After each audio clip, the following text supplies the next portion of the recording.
Maintenant, vous avez la parole. Itina Mayamba, c'est vous, non? Oui.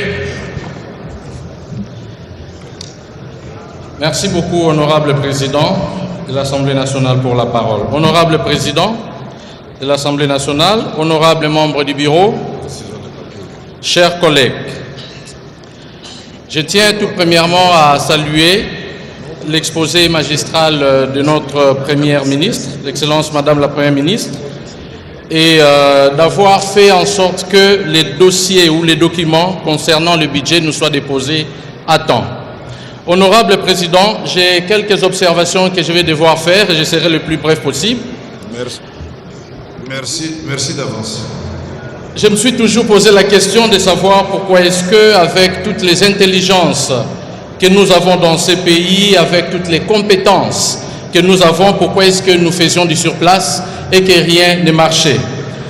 Mais j'ai obtenu ma réponse, j'ai eu la réponse à travers l'exercice que nous avions fait récemment concernant les travaux sur la loi portant projet de loi sur la reddition des comptes. Et là, honorable président, nous nous sommes tous rendus compte que s'agissant de l'exercice 2023, il y avait des dépassements énormes.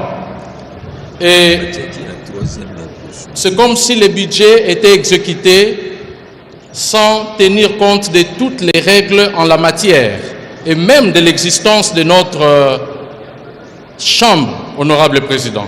Alors, je voudrais poser la toute première question à Madame la Première ministre et à son équipe ici. Quelles sont les garanties que le gouvernement peut formuler à l'égard de l'Assemblée nationale afin que le budget qui sera ici adopté plus tard, vulgarisé ou promulgué par le président de la République, ait réellement la force de loi nécessaire qu'il faut?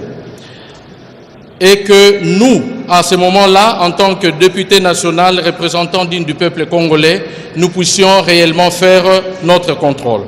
Honorable Président, de nombreux défis persistent, à l'instar des grèves à répétition dans les différents secteurs de la vie nationale. Ainsi, après lecture des différentes rubriques reprises dans ce projet de loi du budget 2025, nous recommandons au gouvernement la réduction du train de vie des institutions au profit d'une affectation optimale des ressources vers les secteurs qui sont porteurs de croissance. Et nous demandons aussi au gouvernement de faire en sorte que les différentes revendications de toutes les grèves que nous avions vécues, honorable président, soient prises en compte. Et je crois que notre commission ECOFIN fera tous les réajustements nécessaires afin que la population se retrouve à travers ce budget.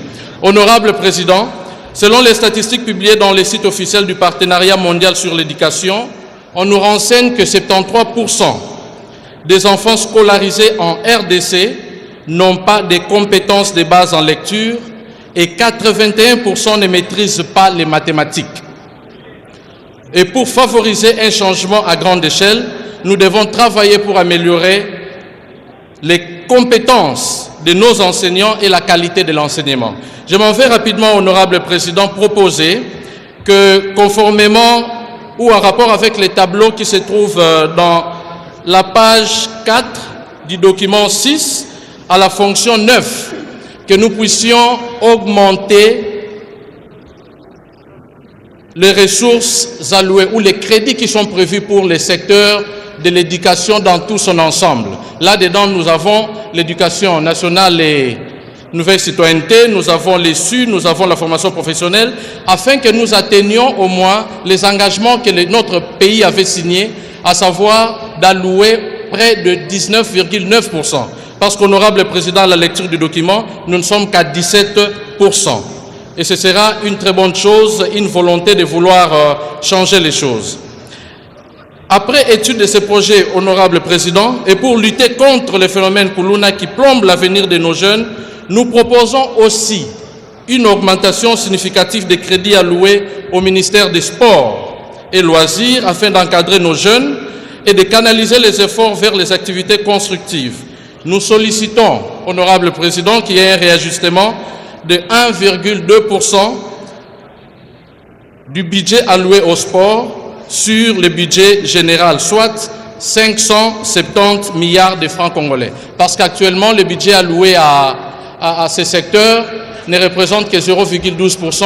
Et avec les ambitions, honorable président, que nous avons, de gagner dans toutes les compétitions sportives auxquelles nous participons, il est important que nous puissions aussi être conséquents dans l'allocation des ressources nécessaires. Concernant les infrastructures, honorable président, il est nécessaire d'augmenter les budgets pour construire et réhabiliter des stades. Ici, je voudrais mentionner les stades Étienne Tshisekedi, Anjili Sainte-Thérèse, qui est en cours, mais quand j'ai essayé de lire dans le projet de loi de budget, je n'ai rien vu. Il y a le stade Lumumba de Matadi, le stade Kachala, le stade de Bandalungwa, le stade municipal de Massina et le stade municipal de Nsele. Ce sera une bonne façon, honorable président, d'orienter nos jeunes vers l'apprentissage ou la participation aux différentes disciplines qui peuvent permettre à ceux qu'ils puissent se démarquer. Honorable président, nous ne pouvons clore nos propos sans mentionner des préoccupations de ma circonscription, le district de Tchangou, qui malgré sa densité démographique, reçoit très peu de ressources. Et lorsque nous allons, par exemple, à la page 259 du document numéro 6, qui parle de développement par titre d'estimation des crédits, nous nous rendons compte, honorable président de l'Assemblée nationale, que sur la liste de tous les investissements qui sont prévus concernant l'équipement des écoles, la réhabilitation des écoles, la construction de nouvelles écoles, aucune école n'est prévue émanant de cette circonscription. Alors, pour chuter, honorable président, nous proposons la réhabilitation des infrastructures routières dans cette circonscription parce que ça va permettre à ce que nous puissions lutter efficacement. Et on gagne du temps.